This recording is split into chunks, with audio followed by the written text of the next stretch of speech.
Hello. आज दिल ने कहा मैं आप सबके सामने एक छोटी सी हिंदी की कविता सुनाऊं। कविता थोड़ी खास है, ध्यान से सुनिएगा।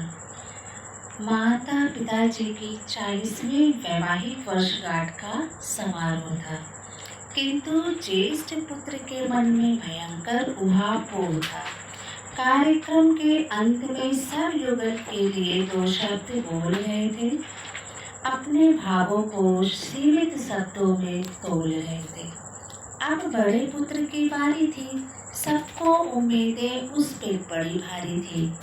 ज्येष्ठ ने कहना शुरू किया, भावों में बहना शुरू किया, क्योंकि मैं सबसे बड़ा हूँ, कर्तव्य के पायदान पर सबसे ऊपर खड़ा हूँ। खुद को परखना चाहता हूँ, एक प्रस्ताव रखना चाहता हूँ। क्यों ना माँ बाबूजी के जीते जी उनका श्राद्ध मनाया जाए। सबके चेहरे पर क्रोध, यह सोच जीते जी श्राद्ध, सबके चेहरे पर क्रोध और विस्मय का भाव, किंतु दूसरी तरफ बड़े भाई का दबाव था। आत्मज जारी रहा, क्यों ना माँ बाबूजी के जीते जी उनका श्राद्ध मनाया जाए। हफ्ते में कम से कम एक बार उन्हें स्वादिष्ट लजीज मनपसंद भोजन कराया जाए।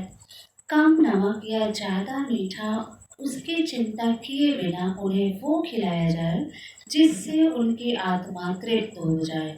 उनके उपरांत विभिन्न पशु पक्षियों में उन्हें ढूंढने के बजाय जीते जी उन्हें खास महसूस कराया जाए। घर के बच्चों को उन्हें के रहते उनका आदर करना सिखाया जाए।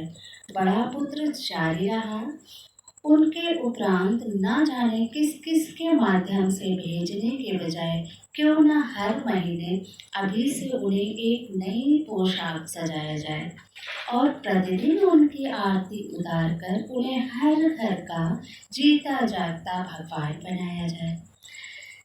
क्यों न माँ बाबूजी के जीते जी उनका श्राद्ध मनाया जाए। श्राद्ध मनाया जाए, माहौल में अचानक चुप्पी सी आ गई। किसी को कुछ समझ नहीं आया। तभी पिताजी उठे और उन्होंने पुत्र को कस कर गले लगाया। बोले, बेटा सही कहा तुमने, जीते जी सम्मान न मिले तो मरने के बाद कौन देखने आएगा। जीते जी सम्मान न मिले तो मरने के बाद कौन देखने आएगा। जीते जी तो रोटी नसीब नहीं, मरने के बाद क्या हलवा पूरी खाएगा। जीते जी जो माँ बाप को वृद्धाश्रम छोड़कर आएगा, वो भला श्राद्ध करके कैसे पुण्य कमाएगा।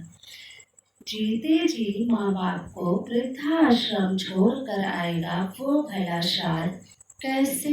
श्राद्ध करके कैसे पुण्य कमाएगा। धन्यवाद।